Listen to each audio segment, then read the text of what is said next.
The first, can this be in the video? Yeah. We put them in. I put them it? in all the videos. Normally, I like do an actual like clap, and I try to line, or they line it all up with that. And just in the last one, do you know Laura Jade? She works with Jeff Gogwe. Yeah. So she was our last show, and I was like, and I clapped in. I was like, why don't we have one of those boards? And why would you even use one of the boards? But I guess it's for when you're having like multiple scenes and stuff. So this is like what scene? So, but we could write anything on this. Who knows what we could come up with? All kinds of stuff. All kinds of stuff. All right, ready? Let's do this. What is that you have?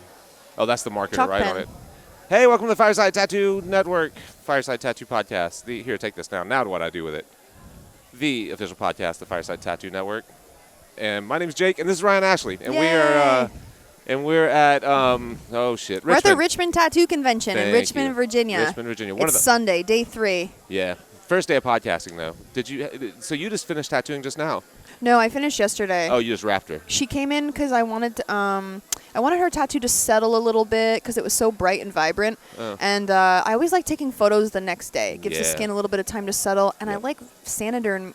I use the Saniderm in the next day as well because it gives that first night of that big main ooze to get out of there. Yeah. And then if you wait till the second day to Saniderm it, I feel like, I wipe the whole thing down in alcohol. She does the chicken dance for 30 seconds, and then it's totally sanitized, Saniderm it, stays on for like 5 days. So you're not wrapping it the first day at all?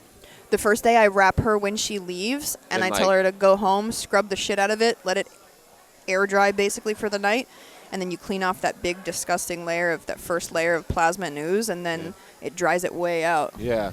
Huh. So I just started using Saniderm. I'd never used it before, but I've been having them just like, I put it on that first day and then take it off and then let it air dry for a while and then put another thing on. So you don't do it that way. You just skip the first day part of it. I skipped the first day just because I had kind of a bad experience. I tattooed a woman, and it's totally a skin type of thing. I'm sure it's a case-by-case situation. Right. I had a woman recently get tattooed, and she was in her 50s, and I did a 2-day chest piece. So the first day I did a huge portion on her, Sanidermed it, have her come in the next day to take it off. Mm-hmm. And I think it was because, she was a little older and her skin was a little bit thinner. Mm-hmm. The Saniderm coming off so quickly, only 12 hours after I put it on, it pulled pieces of her skin off on her neck. And in a scary kind of way. Like above and around the tattoo? Not on the tattoo at all, no. Yeah. Not on the tattoo at all, because it's so, plasma-y, it comes right off, but no, it took a piece of her skin off on her neck, and it was just because it sticks so freaking good, the skin just didn't want to let it go the next day, so it just freaked me out a little bit. Yeah, I got you. So one thing I wanted to talk about, I wanted to kick off with, you did they did an educational, like so many shows are doing now, like an educational either before or after the show, and a handful of people told me that they loved your presentation. So you told me this is only your 3rd or 4th presentation? I think this is my 4th seminar that I've done, my 4th one. It was definitely the most successful, though. Yeah. Just because when you first start doing it, you don't really know what information. First of all, you don't know what information people want from you. Mm-hmm. Secondly, you don't know what information you can possibly contribute that would be the most beneficial or useful. And thirdly, you have to practice actually relaying that information. Mm-hmm. You know what I mean? How do you get these techniques that you've figured out in your head for all of this time out verbally? How do you get it out on paper? How do you explain not only your thought process, but your design process and your tattoo process? And maybe all that information isn't even what people want to know, So it's taken me, a couple of seminars to actually figure out what I can contribute that will give people the most information in the shortest amount of time. Yeah. Do you find, so it's mostly about your process is what you're teaching, your design process is what the seminar's been about? Basically, it's my entire design and tattoo process broken down step by step, but giving those little pieces of information where I think they're most valid, if that makes sense. This seminar that I just presented here, I tweaked it a little bit from the last one. And basically I go from what I get inspired by and how I get inspired. Mm-hmm. The design process, the things to remember, simple things, art school things, you know what I mean? Coming down to how I make my stencil and basically, how I plan for the tattoo in the stencil, and I leave myself sort of like Easter eggs here and there, all the way to the tattoo process. But one thing that I've been hitting on recently that I think people are actually really excited to learn about is before I tattooed, I went to I worked in fashion for years. Okay. I worked in New York City, and I designed clothing. And the really cool thing about that is such a large part of my education was learning how to get things to fit the human body, right? So I took classes in human anatomy, pattern making, how to get one flat piece of paper to fit on, a shoulder that's not flat in any way. Right. So something I've been teaching in my seminars is basically pattern making, how to make these perfect patterns for these circular pieces of the body. So you have your paper, your design area, and your stencil's going to line up perfectly every time, and there's no guessing game, kind of. Yeah, what a huge head start you had coming in. That's one of the things that new tattooers struggle with more than anything is designing to the body. And totally. So, and that's something that doesn't necessarily have to apply to ornamental work. You're teaching how to map the body and 100%. Yeah, so it's whatever kind of work you're doing. I mean, it's incredible, but I always tell people, what I try to explain to them is think about a suit, a really well tailored suit, right? Mm-hmm. How many seams are in that thing? How many different, look at your shirt, how many different lines? Right. So when you're designing for a tattoo, you need to keep that same thing in mind. Things have this shape for a reason. There's a seam here for a reason. It's because the body changes there and it has a different curve. So I've basically been trying to explain to people or show people how to design for those curves on the body. Yeah, that's awesome. I've never thought about it in that way. Why would a seam be right there? That's a natural place. Curve Something of the body. You should probably pay attention to. I mean, if you try to put a flat piece of paper on this part of your shoulder, right? Mm-hmm. When you push it down, if this was your design, what's going to happen to all this extra shit? Your design's going to be totally screwed. Yeah. So I've been showing people how to make a perfect pattern of that piece that your design is going to fit every single time. You're never going to have that problem again, and just show them some techniques in regards to that, Yeah.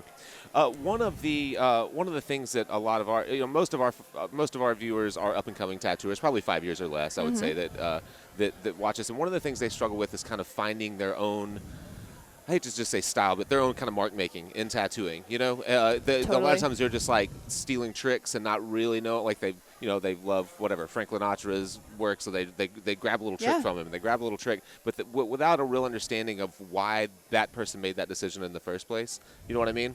I struggle with the same thing myself all the time, to be honest with you. Yeah, because I do it all the time. One of my clients will say, I really want this type of tattoo that's dark and edgy. And in my mind, I can't help but to think of, Brandon Herrera and Robert Hernandez. And I go and I try to figure out how they do what they do. But what I'm looking at is their finished project, not their entire thought process. Right. And it's frustrating because where you want to be, and who you want to be as an artist and what you want to produce. And so you try to replicate what others have done, not in a way to try to copy them, but to try to figure out their process. Right. The best advice I can give is the pieces that you're going to create that are going to be the most you are the pieces that you draw when you're sitting down, you put your headphones in, the music you want to listen to, and you don't give yourself any expectations, and you just sketch and see what comes out. See what comes out, because that's what you want to produce the most, and then refine it from there. And don't try to compare yourself to anybody. Don't try to compare yourself to any other artist. I beat myself up all the time because I can't do what Tyler does. I can't do what Ange does. I can't. But we're not all meant to do the exact same thing. Yeah. You know what I mean? And just don't be afraid to let your hand do what it wants to do. Yeah. You just have to trust it. Right. Yeah, I think that's a great way to look at it. I forget who it was. We were talking to someone recently that said just keep a throwaway sketchbook, that you never plan to show anyone. Totally. People get so caught up in someone might see this and they're worried about making bad marks or making bad drawings. just have one that's garbage that you don't. Man, if I could show you I wish I could show you my iPad right now. My iPad has all of these pages in Procreate that are just an idea will pop into my head, and I'll pull my iPad out and I'll sketch this weird little thing. Sometimes I'll go back to it later, sometimes I won't. But you get these thoughts and these ideas, and you have to get them out when they come into your head. Yeah. You know what I mean? With no expectation. Right. Yeah, I think that's a great approach. Yeah. So I didn't know you were in fashion before this. Is that where a lot of the pattern? Did you always draw ornamental kind of pattern-based stuff, or were you more illustrative at any? No. What was your drawing background? So basically, I grew up, most of my life with a single mom, and she was a really good artist, really good. Yeah, she was awesome, and I always just wanted to get as good as drawing as she was, and so we drew together all of the time when I was a kid. And then did she draw for a living, or was it a hobby? No, it was just her therapy. She called it therapy. Really? You know what I mean? So we would see it like that, not as a job, but as something that actually relaxed you and made you feel better. And yeah, that's awesome. And then I started sewing when I was 12. And, you know, when I was a teenager, I made a lot of my own clothes and just decided to go into fashion because I thought that was the smartest career I could possibly go to, you know. When I worked in fashion, I basically started designing textiles. So I would do lace work, bead work, appliques, embroidery, all tiny little meticulous detail things that would then go onto the garments. Because I found out that the way that my brain works is small scale. I paint small. All my paintings are this big. Everything I do is tiny little, very, very small scale for some reason. And it was frustrating for a while. And then I learned to accept it. And I learned that if your mind just does something automatically, that's you. That's your style. You know what I mean? Don't try to make it do something it doesn't want to do. Sure. But yeah, I totally, you know, when I began tattooing, I did everything. I did every style I had to, because when you're a baby tattooer, you have no choice. Sure. You don't get to have an ego and decide what you want to do. You have to pay your dues and take a swing at whatever comes in the door. And after a while, I started developing my style because I would tattoo people for free. I would tattoo what I wanted to tattoo, but I would not do it for money, or I would do it for the sole purpose of practice, and portfolio. And but I basically just transferred everything I designed in fashion for all those years into tattooing and just switched the medium, and the aesthetic and everything was already there. Did you struggle with a lot of that kind of with the small scale and the really ornate, tight rendering, translating it to the tattooing from a technical standpoint? Man, let me tell you, I have seen so many of my tattoos come back, and so many tattooers from a technical standpoint say, like, you know, it's going to heal like shit, it's going to look like shit in a few years, or it's not going to stay, or it's going to blah, blah, blah, blah. They're not wrong. I've seen some of my tattoos come back from the very beginning, and I've been like, fuck, I did that, huh? Yeah. All right. But I've learned from those mistakes, and I'm confident with my tattoos now to know the perfect balance between being technically sound enough to be long-lasting and really longevitive, you know, and still that realistic element that gives that, like, pop wow factor that I'm trying to achieve. But there is a balance, you know. Not everything is possible to do in a tattoo form. It's just not, you know. And so it was definitely pretty difficult, but I think the formula I've figured out is the best of both worlds. Yeah.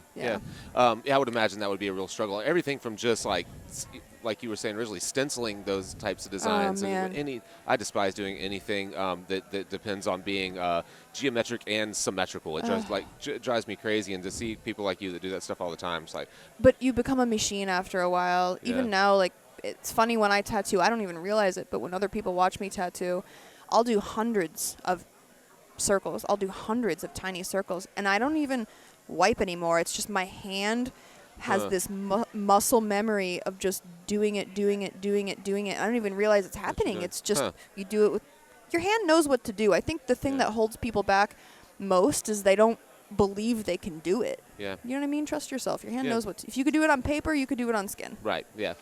That's a good way to say it. I think that it's about being deliberate, right? You have to be intentional with kind of every mark and just know that it's the right mark. I think that's partially why tattooers are a little bit cocky. It's like it takes a little bit of ego to be like, yep, that's exactly where that should be. Well, if you don't, think about it like driving, right? You know, when you're trying to merge into 8 lanes of traffic, you need to be confident and mean it. When you pull out, you need to do it with confidence, and if you struggle a little bit and off on, you're going to get into an accident, right? It's the same sort of hesitation and fear that holds you back. Just confidence, you know? That's a great analogy. Yeah, absolutely. Yeah. So, do you feel like in any way that you're getting like kind of pigeonholed into a style? Would you like to evolve? Are there new things that you want to do, and do you have the freedom to do them? Or do people come to you and say like, no, I want the stuff that you've been doing? People are really supportive and open for me to do what I want to do. It's just recently all I want to do is jewelry. And I'm definitely being pigeonholed, but I'm pigeonholing myself because it's almost like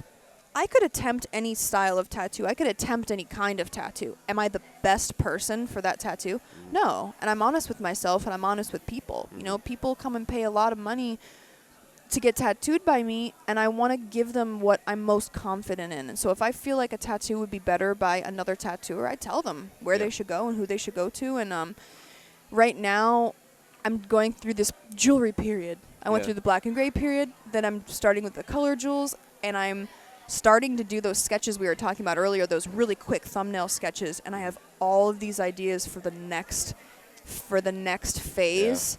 Yeah. I just have to actually go home. I hardly ever tattoo anymore. Really? I'm hardly home, and I was going to ask you about that. I miss it so much, and I just want to be an artist again. I want to be an artist again, and not a personality. Right. Totally. Even though I love it and it's me, and I'm always true to myself and everything. If you lose the part of you that is the artist, you lose the art. Sure. You know what I mean? Yeah. And now I'm going through the motions and I'm doing all of the things, but I'm losing the artist part. Yeah. You know, I'm losing the vision and this idea and the sketch and the physically putting it on paper. So I just feel like as every artist does, you evolve and you go through phases, and the next phase I'm going to enter, I think, is going to be really fun, and well, I mean, I hope so. We'll see how it goes. So do you have that freedom to be able to just say, look, I'm going to focus on drawing and put the brakes on a lot of this stuff for a little while, or do commitments keep that from happening? Man, in the last 2 years, the longest period of time I've been in one place is probably 2 or 3 weeks. Oh, that's rough, huh? And I don't want to, trust me, this is very... not even they're not my problems recently haven't been real problems. It's just I feel so lucky to have all of the opportunities that I have, and when I hit a point where I'm too tired to remember how lucky I am, it's time to slow down for a minute. If I forget how amazing this life is, it's time to actually take a step back so I could appreciate it. You know what I mean? And it's getting to that point where I want to be an artist. I want to pay my dues in that world and grind and grind and grind and go back to it so I could really realize, how special this has all been. Yeah. I would imagine it, and not that there's anything to prove to the tattoo community or anything, but when you catch a wave and you're known for as a personality or whatever, we all want our peers to like our work. I mean, that's like the biggest deal. And I would imagine, the thing I think about going around and doing this show all the time, it's like I do more talking to tattooers than I do actual tattooing as well. Yeah. And it's like, but I want you, I want to be able to put the work in. I sit and I talk to these people because I want to get better. I want to and be able to come back and plug it in. And I completely relate to that issue that you just like, man, I'd love to just take a solid month and sit in a studio and try to put in work. Yeah, I just have to say, being a personality in the industry is, don't get me wrong, it's been a blast. It has been fun as hell. Yeah. But the truth is that I miss being a tattooer. Yeah. I miss it. You know, and I get to work at Elysium now in Colorado. I just moved there a few months ago. Oh, yeah. Man, the artists in that shop are so good. Yeah. Every single day I go into work and I'm like, holy shit. Yeah. I just want to be there and absorb and be part of what's happening there every day. And we have this amazing thing as tattooers where our coworkers are fucking awesome. Yeah. We get to work with awesome people that that understand us. And in fashion, I worked in an office for so many years. I take for granted all the time, how lucky I am to be surrounded by people that are so supportive and so much like me. It's like a family, this industry. Because when you work at so many other places, you never get to work with people that are exactly like you, that can get you and support you. And you know what I mean? Absolutely. We are so lucky. It's crazy. What part of Colorado is Elysium in? Where? Grand Junction. Grand Junction. Yeah. What's that near? I can't believe I moved to Colorado. It's fucking crazy. From where? Where were you before? New York City. Oh, for wow. 10 years. It's a big move, huh? Crazy. So is it close to Denver? Is it It's a 3.5 hour drive. Okay. Is it a small town? It's on the western slope. I mean, compared to New York City, I guess, but so I went from New York City to Grand Junction. Grand Junction has about 160,000. Okay. But the town I grew up in my entire life has 2,500. Oh, wow. So 100? Where was that? Sweet Valley, Pennsylvania. Oh, my God. It is Huh. Oh, it's so beautiful. It's an old, but it's like an old coal mining area. Really? And it's gorgeous, but... So every single person in that. I mean, whoever lives, they all know each other. Okay, there's definitely something in the water in northeast Pennsylvania because the tiny ass little town I'm from. Now my town is 2,500. That's the crazy. closest city is Wilkes-Barre, which is 50,000. Still tiny. Yeah. I'm from there. Ron Russo's from there. Okay. Tony Mancia's from there. Really? Megan Massacre is from a few hours away. Yogi Barrett's from there. Really? All of these awesome tattooers are from this tiny little pocket Northeast PA. There's definitely something in the water crazy. out there. Yeah. Oh, what are the chances? Well, I say that we've my wife and I have a houseboat in this small town in Arkansas. I live in Memphis, Tennessee, but like 3 hours away, there's this town called Heber Springs, and it has 8,500. And like every time we have to go to the Walmart, that's all there is. And so every time we go to the Walmart, it's like I feel like we're the only two people that don't know everyone in the place. It's crazy. Grand Junction's a little bit like that. Yeah. Like when you go out, you're basically going out to a bar with all the same people. Like I don't think they meet anyone new there all the time unless they're transplants. What's the clientele like? Are they mostly traveling into you guys, or are they local at all? Our clientele, well, me, Arlo, Jacob Sheffield, Dimitri Vision, all of our clients usually fly in. Yeah. They fly in, and we try to show them a really good time. If they come for a couple days to get tattooed, we take them hiking, we hang out with them. Totally. That's if you make the trip all the way to us, we're going to show them, what Colorado's all about. Show them a good time. Yeah, that's great. Yeah. Do you, I mean, I've always wondered about that. When your clientele is mostly flying in, do you help with any of that at all? Are they on their own making arrangements to fly, stay, do everything?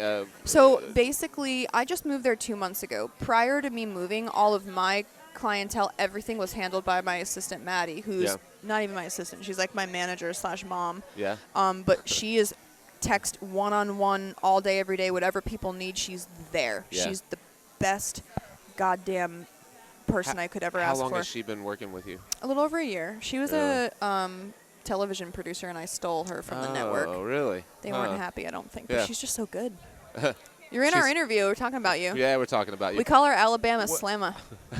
So was she already pretty thinking about hiring an assistant? You kind of have to have processes and stuff for them to actually follow, right? Or how did that work? I've had a bunch of different assistants, a bunch of different people doing my books, and the problem is that I was always hiring people that I got along with really well, that were my friends or that were like me.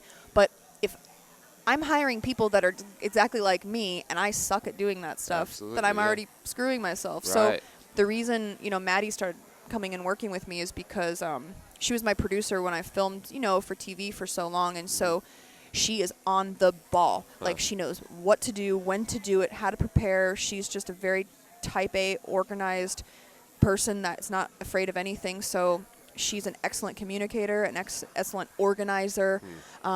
She's very office related. I don't know how else to explain it. She's diligent. And I think creative people just don't think that way and can't think that way. Right. You know what I mean?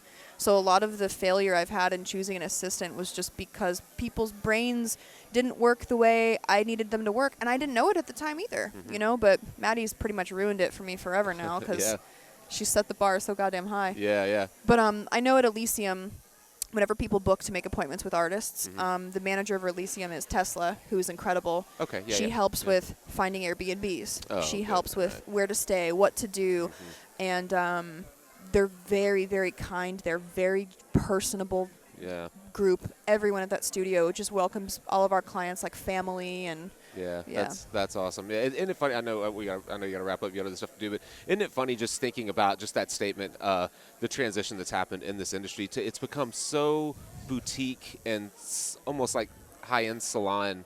And it's just light years away from where it was even like 10 years ago. The idea that a shop assistant would help you book an Airbnb or book your flight. Used to, when you walked into a tattoo shop, you were lucky if the person behind the counter even looked up at you and acknowledged that you were there, Well, I think the thing is about this industry is it's not that the entire industry is changing. I think the industry is evolving to support every type of shop and every type of artist and every type of clientele, because you can get whatever you want. If you want a street shop or a biker shop and you want that, you can totally still find that. There's a place in this industry for everyone. Right. But it's important because there's so many different types of collectors and so many different types of people getting tattooed. It makes sense that there should be that many variety of shops and of artists that are going to make you feel comfortable. If somebody's trusting you enough to change their physical appearance forever, you need to be as thankful to them as they are to you. And it's a mutual respect that needs to happen, because if we didn't have our clients, what would we wouldn't have anything, So we should treat them with as much, trust and respect that they give us, really. Yeah, absolutely. I agree. So if people want, how far do you book into people who are wanting to get tattooed? What's the best way for them to reach out? What do they do? You have no idea? Good luck. Really? Oh my gosh, it's so overwhelming. I wish I could tattoo all day, every day, and I'm just as frustrated because for as many people that want to get tattooed, I want to tattoo them. It's just life is so crazy and so busy. And I would say the best thing to do is you have to send an email. I do everything through email, so there's paper trail of every conversation and everything. Yeah. Starting in January, I think I'm going to take a couple of months and just be home and do some big pieces and start something fresh on some new clients. Send an email, and I don't book that far in advance just because with filming schedule and everything's coming up constantly, and I find things out a week before sometimes. And so many of my clients fly from all over the world. If I book that far in advance and I have to cancel someone, it's a big deal. First of all, it breaks my heart to cancel on them because they waited so long. Secondly, it's a huge money loss. They bought a plane ticket. They bought all these things. So I'm only able to schedule maybe 3 months in advance, 3 months at a time. You know, that's all I can commit to. Because I've had a few times I've had to cancel on people, and I've had to, you know, of course I'll pay for their flight. I'll refund them, you know, for their hotel they booked, all whatever. Right. You hate to have to do that. But I hate doing it to people too. It breaks people's hearts, you know. So yeah. And she handles all that too, huh? All the email. Yeah, she's amazing. Yeah, I need someone like that. You need Maddie. I do. Yeah. I need another Maddie. I need her. I need her to just like spontaneously reproduce and just like pop like a cell, and now there's 2 Maddies. And just give her. Is it getting to a point where you feel like you need a larger team, or is she able to? Are you able to handle everything? Or she has been. Do you need an assistant? Maddie needs an assistant. She needs an assistant. Yeah.